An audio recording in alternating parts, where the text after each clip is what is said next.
అసలు మీరు ఎవరు? అసలు నీ శక్తి ఏంది, నీ యుక్తి ఏంది, నీ చరిత్ర ఏంది, మా చరిత్ర ఏందిరా? 2002లో వచ్చిన నా జిల్లాకి, 2002లో వచ్చిన నా జిల్లాకి 2 సార్లు నేను జిల్లా పార్టీ అధ్యక్షుడిగా పనిచేసిన, నేను 2 సార్లు జిల్లా మంత్రిగా పనిచేసిన. నేను నా అడుగు పడని గ్రామాలు లేవు కరీంనగర్ జిల్లాలో. ఉమ్మడి కరీంనగర్ జిల్లాలో నా అడుగు పడని గ్రామాలు లేవు.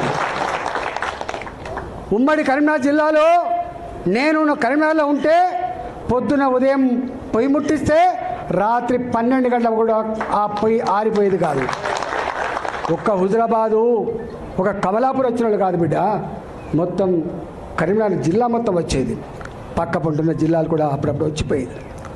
ఇవాళ నేను 2 సార్లు 40 ఫ్లోర్ లేదని చెప్తున్నా అంటే నాకు తెలియని జిల్లా ఉంటుందా? నేను పోని మండలం ఉంటుందా? నేను మాట్లాడినటువంటి జాతులు ఉంటాయా?